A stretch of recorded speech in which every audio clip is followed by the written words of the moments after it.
Si vous nous rejoignez à l'instant, bienvenue, nous sommes dans l'entretien. Notre premier entretien du jour, c'est avec Jean-Pierre Manzolo, dit Maître Avatar. Il est considéré, ou se considère aussi comme pasteur, il est président de la fondation Jésus, le grand alchimiste, expert dans l'art de la guerre des esprits. Il est docteur en angéologie. Bref, il a plusieurs costumes ou casquettes sur lui. Et c'est justement notre invité, le premier invité, ou sinon le deuxième en dehors de celui reçu dans le journal des religions. Donc notre premier invité du jour, Maître Avatar, ça a été annoncé dans les réseaux sociaux. Et justement, il est là. Maître Avatar, bonjour. Bonjour frère, merci aussi pour l'invitation accordée. Merci beaucoup. Le Maître Avatar nous vient de la RDC, donc ce grand pays, la RDC, qui désormais a un nouveau président, Félix Tshisekedi. Et donc, Maître Avatar a traversé la rive depuis un moment. Je pense que il y a des gens qui l'ont suivi à Radio Congo, avec Sat Kokolo Kwanga, à Radio Brazza.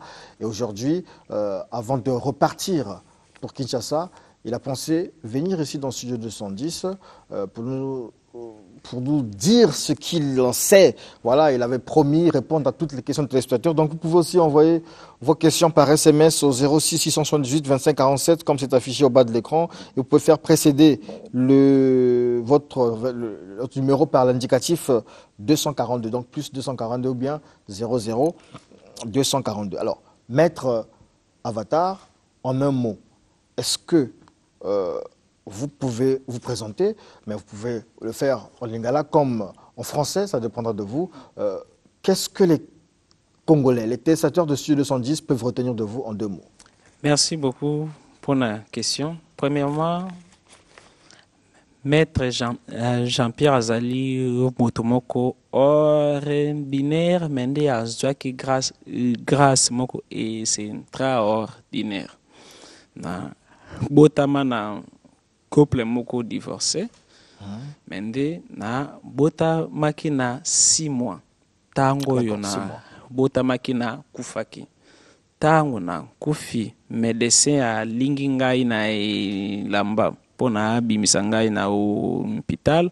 Mama kangi directeur keno mwana nanga a kufite. Babandi lisusu ko alere ya nimenga idali 6h à 9h, donc 9h à 6h na zongi en vie. Tango na zongi en vie na âge à 5 ans na komaki koyoka ba ange na ba démon na lore komo na bango. Na âge à 5 ans na kaka na bandaki ko ale solola na banyama.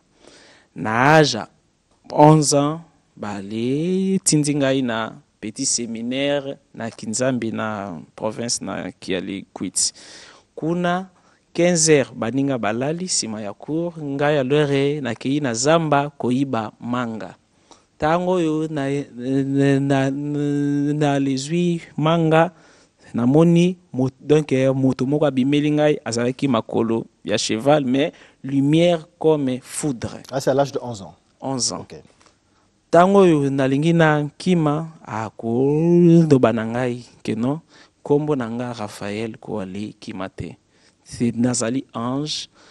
Tango kufaka tango botamaka ngai moto nazongisaka yo en vie. Sima nango ndobi na nga chaque 15h na yaka wana pona pesaka nga cours na lore Bible. Banda jour wana abandaka ko enseigner ngai ba secret ya Bible na ya monde na ya ba extraterrestre. Isalike na âge à 18 ans nali décédé na longwa na séminaire. Sima nango na bandi vie à désordre via Joana aboyi komila kisa lisusu impana. Vierge. Nani aboyi komila kisa? Ange. Ange. D'accord. Okay. Pona nini na bandaki vie à désordre masanga basi. Sima nango badon e lali. Sima nango na zui donc décision na 20 ali 2 ans. Tango yona sali nini ba classe nanga profane et économie na droit na les yeux alors une décision na les zonga na monastère pour na luka ceux qui ange wana grâce à sainteté ako zongela monastère wa catholique. Catholique. OK. Tango yona kena monastère sima ya ba méditation ba ange ba komaki ko alisala apparition impananga sima ange moko ako bananga bima pona sengeli yo la ki sabatu nyoso biso to ale tangi sayo tango yona bimaki nazalaki père secrète ya ba grand lore pasteur et belé na Afrique puis alors les libanda ya Afrique mais seulement que nazalaki déçu pona nini soki na tangisi bango bale secret ya minene babandaki ko ale bombango na ba ndimi na bango mais ngai alors émission izalaki mutu yoleki ya duka prophète mwalimu prêtre pasteur comment yemo kwa koki kwa les développer nini pouvoir o ezali na kati na ye alors na se révolte taki na salaka ONG ezali libre na ba enseignement na niveau nyonso ONG fondation Jésus le grand alchimiste dans les déchirements des alors mystères. Un petit résumé en fait pour essayer d'expliquer à ceux qui n'ont pas compris, ceux qui ne comprennent pas le lingala, c'est que Maître Avatar, donc Jean-Pierre Manzolo, est né d'un couple divorcé. Il est le 3e enfant et garçon unique du côté de sa maman, 4e sur 10 enfants de son papa, d'une famille nombreuse. Sa maman, femme au foyer, son papa parti en exil, donc lui-même il a dit ici. Il est né des parents divorcés.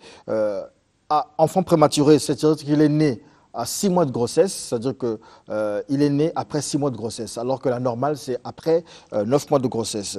Alors, lorsqu'il naît à la clinique, une clinique quinoise, en fait, on le considère mort. Il est donné pour mort jusqu'à ce que sa maman est transférée à l'hôpital général pour les formalités de décès. Finalement, coup de théâtre, il revient à la vie. Alors, il nous a expliqué qu'à 11 ans, il y a un ange qui lui apparaît, donc l'ange Raphaël.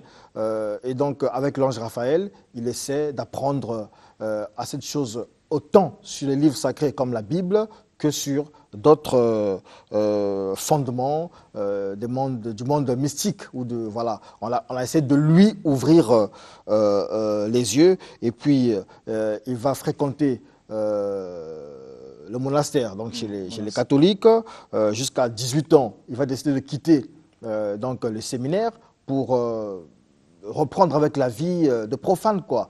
Et il va pécher, il va faire tout ce qu'il faut faire jusqu'à ce qu'un autre ange lui apparaisse, hein, c'est-à-dire qu'à partir de 18 ans, c'est ça, non? Ange lui apparaît et en ce moment-là, il repart, il devient un peu, en quelque sorte, le père spirituel de beaucoup de pasteurs, de beaucoup de prophètes.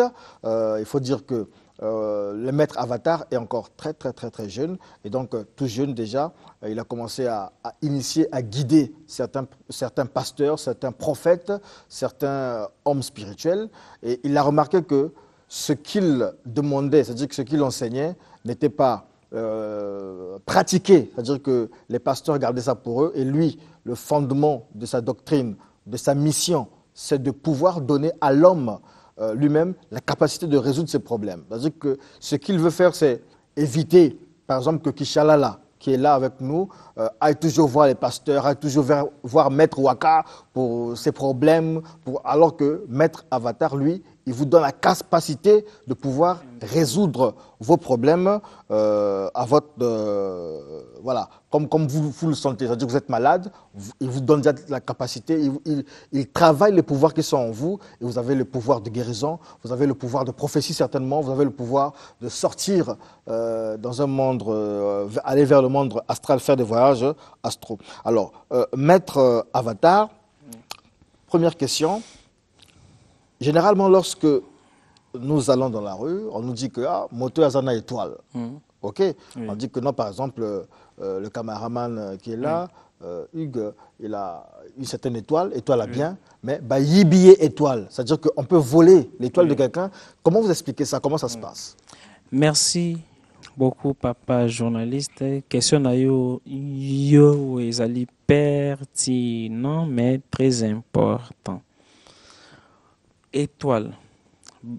Bato nyonso bayokaka keno étoile moto. Tomoni même Jésus tangwa botami les trois rois leurs magiciens bali njebaki naissance na ye grâce ya astre.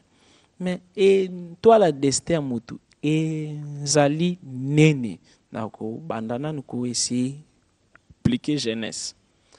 Yavant molimo moto ya na mokili. Molimo moto ezalaka nanu na cerveau ya nzambe na kati ya pensée ya nzambe babengi yango monde ya ba émanation nsima nango nzambe akoalezwa pensée na ye azwi présence na yo akotisi yango na première monde angélique babengi yango keter eleki na deuxième monde angélique babengi yango hokma eleki na troisième monde angélique babengi yango bina bina monde angélique wana ezali habité na ba 24 veillards les 24 veillards bazali considérés comme ba seigneur ya karma na ya dharma soki na lobi karma dharma elakisi nini mabe nyonso esengeli yela motu esengeli bango bale préparer yango dharma malamu nyonso esengeli yela motu esengeli bango bale préparer yango bakoalezwa projet ya esprit na yo baseleli yango budget nombre ya ba chance yo ko vivre na planète yozokende nombre ya ba komba mission na yo sima nango bakozwa molimo na yo bale kangisi yango ndambo na planète moko kuna spirituellement ndambo wana bato bafana kuna oui et zali habité bale kangisi yango na planète soit na stéroïde oyo tobengaka étoile pona ezalaka banga ya minene deki ezwi lumière moi koto ebimaka ndire éclat na butu alors bako kangisa molimo na yo wana sima nango bako ale sélectionner papa na mama oyo soki ba sangani na 7e jour ya le conception ya zemi molimo no dusola na ba interdimensionnel pona s'incarner né alors na zemi soki molimo no s'incarner alors de nali zemi monde spirituel na bandoki na banganga nzambe bako tala signe ya ancêtre na yo bayebi keno ndeko na biso jazz déjà botami na monde quoi les ala journaliste vine quoi les ala tout est yebani d'abord comme nini yo projet général mais destin mutu ekoki quoi les ala modifier to pe rater nena ko modifier ngo voilà yango na problème première chose les 20 les 4 VR bazali na 50% pour na décès na yo mais yo moko pe na ba événement yena tandi ezali na 50% mais vi na yo étoile na yo ezali na code la même chose smartphone na biso ezalaka na ba code mutu azali chiffre mais chiffre wana ezali couvert na 8 corps parallèles tu as na corps physique corps éthérique corps astral corps mental corps mental, bouddhique, atmique, causal, na corps christique. Tous les 8 corps wanana, souka nango ezali na code moko ya yo, chiffre vibratoire. Mais chiffre vibratoire wana ezali na niveau ya ba organe génital na yo, donc sexe na yo. Alors, soki ba force du mal balingi bale changer dese te alors na yo esengeli bale passer nanu na sexe na yo pourquoi na monde ténèbres pour na tous les 4 éléments mai mabele mwale pepena moto ezali habité na ba élémentaux ezali habité na ba esprit positif to pe négatif. Chaque élément wana ezali na rôle moko na vie na biso. Tozui comme soki mayo yo ezali na nzoto na yo ezali en déséquilibre, santé no eko beba yango wana ba grand leur maître comme ba Kimbangu, Jésus, Bouddha, Mahomet babandaki wali bikisa na mai pona ezali mai moto ejiraka santé. Alors, Galako interrompt un peu Voilà. pour demander un peu comment protéger son étoile. C'est-à-dire comment faire pour que tous à la victime de la force son étoile. Ah, d'accord. Alors, premièrement, c'est comment alors d'abord les sedaka na bai toile na biso. Na les sauter na les niveau ya mai na 4e degré inférieur monde moko zawana comme nango monde Tartaris dirigé na Lysifiche. Bale zali na banka maléfique moko eza wana. Banka wana moto pesaka mbongo na batu nyonso oyo balesaki fiaka batu pona richesse. Mais est-ce que mbongo soit richesse wana bale zwaka ngo wapi? Bako tinda ba femme de nuit na ba mari de nuit na ba vie ya batu. Soit alors ale bale cotisio molimo ya masturbation. Dès que motu ya se masturber, c'est spermatozoïde ya mon bali ezalaka na plus de 12 milliards de chromosomes. Alors chromosome wana tout wana na nzoto mama moko motu esalaka mwana. Mais dans le vide na femme de la nuit, tous les 12 milliards wana ebimisaka ba bébé démon fantôme. Bale demo wana bakwalezala comme ba ndanyo yo bana na yo spirituel yo et sengeli yo nourrir bango mende bako se nourrir na nini na les énergie vitale les anini énergie vitale na ba chinois ba bengango ki na ba chrétien ba bengango Saint-Esprit.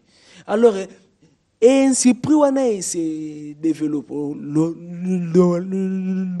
lo ale mpaka e bimi naka na kati nango ezali na destin na yo na ba chance na yo soki sikoyo bango ba komi ko se nourrir na énergie vitale na yo nzoki ozali mwali bali nini yoko remarquer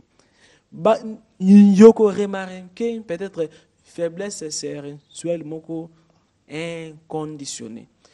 Moi, ce qui est na cop, soit yo salamwali, sala na les boulevards, na les princes, ba une toile d'araignée comme quoi les kangayo.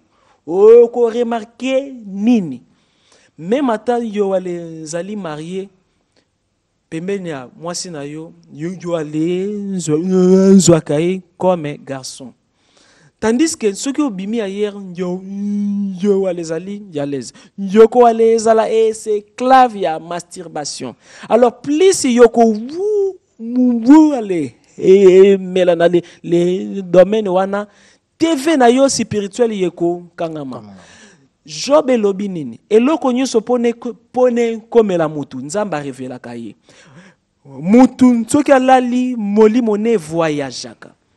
Mais ce qui m'a bélingué la yo TV moko ezalaka na piskolo nje na biso babingango diaphragme ye ko alezala masqué oko remarquer nini oko bosa na ba ndoto bako tia yo sikoyo na mariage na ba démon yo bazali na se ya commandement ya Lilith. Mais ce que ozali mwasi soit yo ale komi ko se masturber na ba mari de nuit ba komi ko ali visiter you ni yoko remarquer domaine wana zali dirigé na Asmodée présence na ye zali na livre ya Job Asmodée soki akoti na vie na yo soki même ozwi mwale mbali moko yo azalaki na mbongo ako koma pauvre.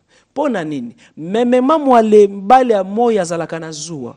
Mwale mbale ya butu pe azalaka pe na zuwa. Oko remarqué nini? Infection moko esilaka te. Oko remarqué nini? Ni bako pousser yo o salaba avortement. Soit te ceux qui mo bala zui décision ya ko bala yo nzengeli yo la ki sa comportement moko pona ane yale négligé yo. Tout wane ezali déjà ba signe ya présence c'est que non vina yo ezali ko ale troller donc toi le na yo bali bali utilisango. Comment justement la poser question pour se protéger pour bailler bailler toilette. Merci. Premièrement, ce que remarquez bongo comment yoko se protéger et zali na bayi tape na ko banda nano na première étape. Mais avant nano na réali pondre concernant étape na Bible na livre ya Osée chapitre 4 verset C6 bale lobi boye. Nzamba leli première fois na Bible. Mon peuple périt par manque ya connaissance. Première chose, Nzamba lobi te que peuple na ngezeli wali périr par manque ya prière, par manque ya sainteté. Les sous quelque part, balobi na le foi na yo ajoute la connaissance. Alors, comment est-ce qu'on se protéger? Et sengeli premièrement o zala nanu na notion ya protection ya aura wana d'abord nenyo premier paragraphe mais protection ya aura elakisi nini yava nanu na dobela protection ya aura esengeli nanu kwale lakisa aura ngo eza nini ya nemo aura eza nini de même que mikuwa na biso ezali protéger na misuni. Misuni na biso ezali protéger na poso. Poso na biso ezali protéger na ba poil. Bale poil na biso ezali protéger na champ magnétique. Champ leur magnétique na physique quantique soit na physique normale babinga kango champ leur est magnétique. Maintenant vocabulaire spirituel. Tokoki kwale bengango aura. Yora zanini. Ezali lumière moko ezali na cette couleur ya arc-en-ciel et un vélo pakabiso exemple tout monde a des fois na ba catholique soit na ba musulman bouddhiste ceux qui ba dessiner l'homme spirituel na bango ba dessiner moi chapeau moko wana lumière wana bali benga kango aura mais avant leur quoi les loba sur yango et sengeli nano quoi les poser question ba rôle nango ezanini et ezali na trois rôles. Premier rôle ezali comme protection. Ce qui ba lancer le attaque soit ba saleli yo sortilège soit ba les caniseli yo malé be pona kindo kezala ka penser dès que motakanti frère Jazz Lati lamba boy lamba woni zikata déjà alors il y a les tindi ba mauvais esprit ba esprit wana bakoya mende yo alezali na bouclier moko eza wana soki ba touti bouclier wana défense na yo et agir alors anticorps anticorps nye ko ale signaler yo moko kolo nzoto que non ko étranger yaki mende na de aller fandre keba oko sentir nini basuki ya mutu etelemi malili na nzolo nene nzoto elakisi que non ko étranger positive ou négative alingia pénétrer na katina yo. Alors deuxième rôle nango premier rôle protection deuxième rôle et tiaka moto na connexion na ba divinité. Mutu azali ye mokote azali na ba ancêtre azali na ba ange azali na 12 mondes angéliques azali na ba esprit na les tir ce qui supposons yo ale kei na classe ozali ko ale tanga ezali na ba entité oyo ba fungolaka mayele bazalaka na mwali pepe ba bengaka bango ba sylphe mais soki balingi ba nzala na connexion na yo concerne na ba idée esengeli ora na yo ezala bon état ezala nzambe ba ange. Troisième rôle ora wana ejuaka aussi rôle ya connexion na ba troisième type, c'est-à-dire ba extraterrestre, parce que mutu azali 50% terrien, 50% Anunnaki. Na le kangi parenthèse pour na ezali encore race ya ba yetro yo ba yaka kwa li modifier ADN na biso wana ezali nini erreur yo ba raélien alors les bali salaka na le kangi wana. Alors si manango yoga wana e fonctionnaka ndenge nini? Quand est-ce que yoga wana e tobokaka? Soki e toboki par là yetwa na yope bakozala na facilité ya kwa les pénétrer. Voilà. Expliquez biso ko protéger ngo ndenge nini? D'accord. Premièrement, pour na yoga na yo ezala solide. Ezali na loi moko ejeraka ba monde spirituel. Côté à Satan, côté à Nzambe. Côté à Satan, démon yo azalaka na ba haine, na ba binemi, na ba comportement ya mabe ya makasi azalaka plus gradé. Côté à ba ange yo azali rempli, bourré na ba verti, azalaka plus alors gradé. Alors na colonne vertébrale na biso ezali na 7 niveaux.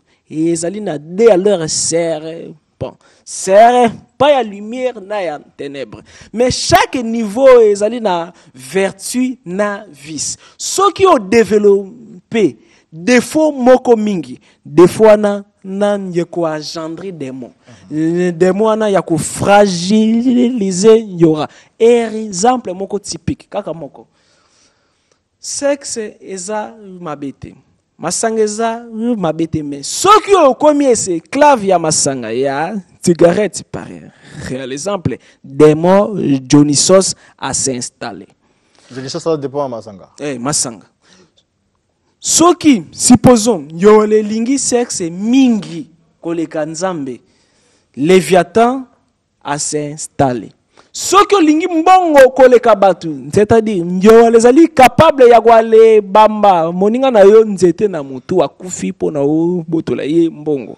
Maman a s'installer.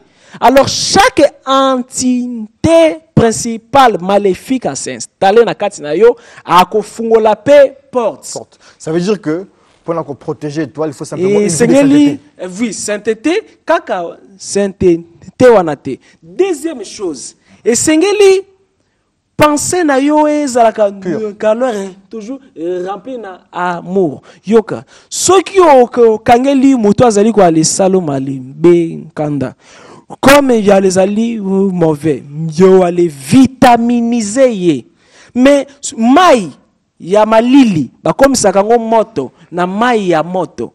Jamais mai ya malili komaka, malili na mai ya malili. Ce que l'ingyo de aller instruire ba adversaire na yo. Pesa bango élément contraire na bango. Mais n'est-ce que na ba église, souvent na ba prière to aller Nzambe ba ennemi nanga tout bale kufa. Mais wana leur mais Satan afandaka na enfer. Déjà afandaka na moto. Mais yopi si moto. C'est comme si mbisi odindisi yango na mai. Demi sa mbisi na élément na ya ko les fragiliser. Ba tous les lots ba les renforcer et Grégor maléfique grâce à ba manque ya reconnaissance. Alors, deuxièmement, Jésus a l'obinini. Veillez que olala na kandate. Ezali pona bien abisso. Pourquoi? Kanda ezalaka acide. Na les 4 heures du matin, ba ange moko ba vutaka na monde angélique ya Iezod dirigé na Gabriel na ba habitant na bango ba bengi bango ba malahim bale fort bale yaka bale bimaka na este soki ba ye ba deposaka ba rêve na ba bénédiction soki ba ye ba moni yo ozali na kanda asidi wana Dieko ale polisa orana yo e bimisi solo ya mabe. Solo nyoso ya mabe e atiraka ba entité inférieure. C'est-à-dire banini démon. Ba ange bako evitaka yo pona ba bénédiction. Wana ezali encore yelema yako négligé te. Mais yelema mususu pour prêter même physique. Côté nyoso yo salité zali. Ezali na ba demo ba se kreaka wana ba bengaka bango ba skori ezala na nzoto na yo ezala na position ya prière place yo wana ezali ko ale sambela esengeli ezala propre ndako propre nzoto propre pona nini chaque mauvaise zo ale der ezala solo ya mampeka et bendaka ba demo. Merci beaucoup pour toutes ces précisions. Je crois que c'est l'un des rares invités ici qui lorsqu'on pose une question il s'adonne à vous donner des explications dans les détails. Et généralement, on a des gens ici qui ne veulent pas vraiment nous dire des choses, etc. On va remercier le maître Avatar. Mais j'ai un message ici, oui. Motomoko, Asali Rêve. Oui. Asali Rêve, c'est l'intéressateur qui pose la question. Asali Rêve, PC numéro de téléphone, la case Rêve, voilà. Okay. Et donc, elle s'est réveillée, a bimi la case Rêve, a bengi numéro, et ils ont sonné, ils ont payé bon en fait. Donc, je voulais que vous puissiez nous donner une explication là-dessus. Merci beaucoup. Premièrement, essayez moto azali multidimensionnel. Moto a vivre dans le monde belé. Ozali ko vivre dans le monde physique, pe na ba monde éthérique, astral, mental, causal, antémique, bouddhique, tina christique. Mais ndenge ozali awa na monde ndenge umfandi awa ofandi pe na chaque monde kuna pe ozali meme na ndaku soki ndoki alingia kanga yo ako yawa te akangi yo par c'est que biso tout alors les ntoko les kabola mais yebi adresse na yo na ba plan leur parallèle bénédiction malédiction et bandaka pe na ba multidimensionnel soki na butu ba le pesier numéro soki a bengi numéro wana et sonné moto a yambite et sengeli a sala nini na numéro ya lamukaki azui a s'allonger alali on dirait donc moto moko akufi moto na ye face à l'est azui numéro wana a bloqué ango na cerveau si manango abandi ko ale sala ba mantra oyo mantra zanini ezali ba invo donc phrase moko prolongée ba le bendengo na mo lai donc il y a les sali mantra ya chaque numéro ya chiffre wana par exemple numéro wana ezali peut-être 14 bandi 1 2 pendant que zali kwa le prononcer yango zali kwa le visualiser que leur ni colère pembe zali kwa le traverser c'est ya leur nenyo corps ce qui ezali code ya un très monde moko spirituel c'est ça. Merci ma il faut continuer encore. Ce qui ezali code d'art c'est ya monde moko X alors à salango plusieurs fois à ko se retrouver dans un monde parallèle pour one ezali nini invitation peut-être bali pesier ce qui a se réalisé trouver libanda nzoto peut-être kuna bako enseigner pona nini bali bengisi. Merci beaucoup. Dernière question, mais pesa kaka masolo ndambo. D'accord. Comment tu comprends Dieu? Comment vous comprenez Dieu? Nzambe azanani. En réalité, à l'homme, c'est l'esprit. Nzambe azanani. Nzambe azali les ying dans les yang, les plein dans les vides. Nzambazali entité moko omniprésent azali kwa le fanda na kati ya eloko tout animé na inanimé. Mais biso batu to wale nzali na devoir ya ko se relier na ye na kati na biso. Merci beaucoup, Maître Avatar. Là, tu as écriture à hébreu, Zani. Ils sont hébreu. Oui. Qu'est-ce que c'est? Par ce que Nazali aussi c'est père na Kabbalah juif. Il y a un format qui va pasteur. En format ba pasteur na exorciste na ba prophète na ba mwalim et belé. Na qui nous bien même na baza. Afrique pe libanda ya Afrique. Alors, contact ya Maître Avatar. Premièrement, nazana réali présentant yawa. Mais numéro nangai ya kini téléphone ezali 00243 81 611 867 00243 81 611 867 pour le numéro à réaliser Santa frère Yazali na numéro na peut-être bateau bakozala na besoin nango babengi frère Jazz pour na contact na numéro ya réali présenta ya awa mende soki bato ba ndimi biso to ya awa pona kwali sala call par rapport ya besoin ya bato nde alors siko na koyawa pona kwali sala call. D'accord, merci beaucoup. On a quand même débordé, mais na ligina invité dimanche prochain. To pesa rendez-vous na bateau, la salle de spectacle ya biso bato bayaka ou répondre à ma question bateau directement. Est-ce que c'est possible dimanche prochain? D'accord. Donc le rendez-vous est pris pour dimanche prochain. Maître Avatar traversera le fleuve Congo pour faire peut-être, on prendra 1 heure dans la salle de spectacle. Vous faites enregistrer pour poser des questions à Maître Avatar de sorte parce qu'on ne peut pas le contenir en 2 ou 3 minutes. Et on vous remercie.